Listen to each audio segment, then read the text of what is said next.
Time for question number 23, and this question is pertaining to the animal cage. I've been lifting in an animal cage for probably the past 7 years, and what I'm able to do in person is to take the energy that people give me before I lift, use it to what I'm about to do, and then give it right back, okay? And a lot of times this allows people to become emotional and feel some type of way that they never felt before. Besides the lift, besides my statue and things like that, it's more than just the physical in this standpoint. So here's the example that I'm gonna give you. When you walk in a room and someone else is having a bad day and is in a bad mood, okay? And all of a sudden you start to feel the same way. You're in a bad mood, you start to get angry or feel some type of way, and you start to relay that back outward. So that's what I mean by sharing energy. I'm able to take that good energy from the crowd and give it right back. What's up? I hope everybody had a wonderful Easter weekend with friends and family. But now it is time for question number 24. And the question is, what kind of advice would I give someone who's looking forward to getting into gear lifting? First and foremost is understand there will be a lot of pressure.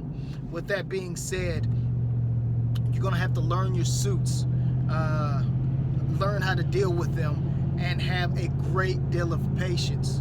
Gear lifting is a lot harder than raw lifting. It's a skill within itself. Gear and raw lifting is two totally different sports, so you cannot compare the two. Yeah, pressure and patience. You have to learn those suits.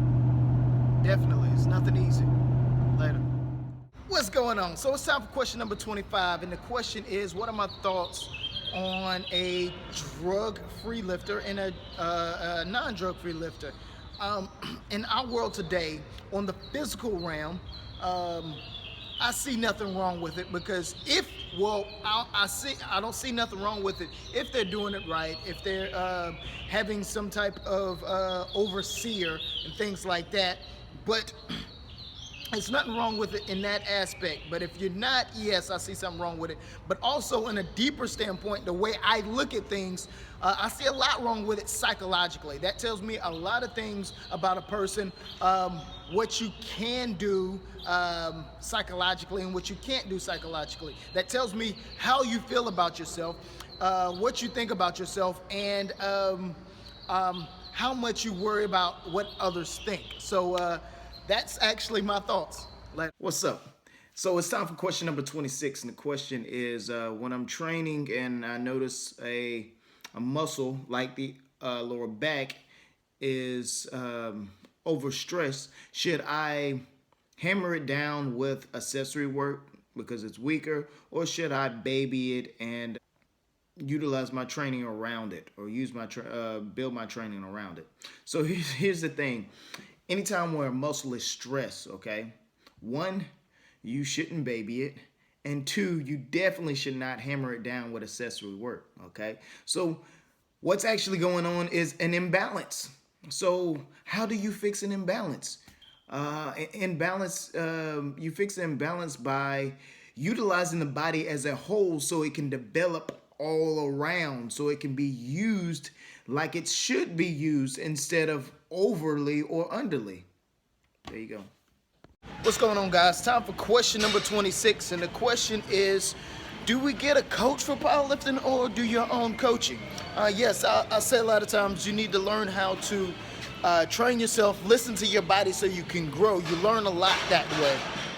But if you're gonna get a coach, please do not get a coach just because they got good numbers. That is stupid.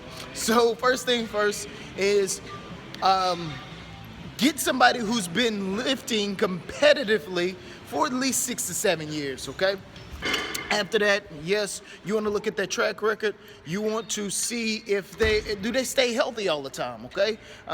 You don't want somebody that's always been injured. By no means. Injury don't mean experience.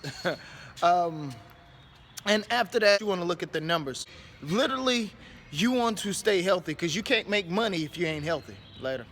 What's going on, guys? About to get my yoga on. I'm always the first one here for yoga. But it's time for question number 27. The question is, if I had to squat and deadlift the same day, how would I approach it? First and foremost, I would warm up pretty good for my squats and then hit my work sets, keeping a good intensity, doing whatever I need to do depending on that day. And then also I would use the squats as my warm up for my deadlift. So I would minimize my deadlift warm ups, and then I would go into my work sets depending on the things that I need to do that day. I would typically never squat and deadlift the same day. I always want to get the main movements in once a week with the right intensity. So that's how I approach it. I hope y'all guys have a good day, and I'm out. Time for yoga.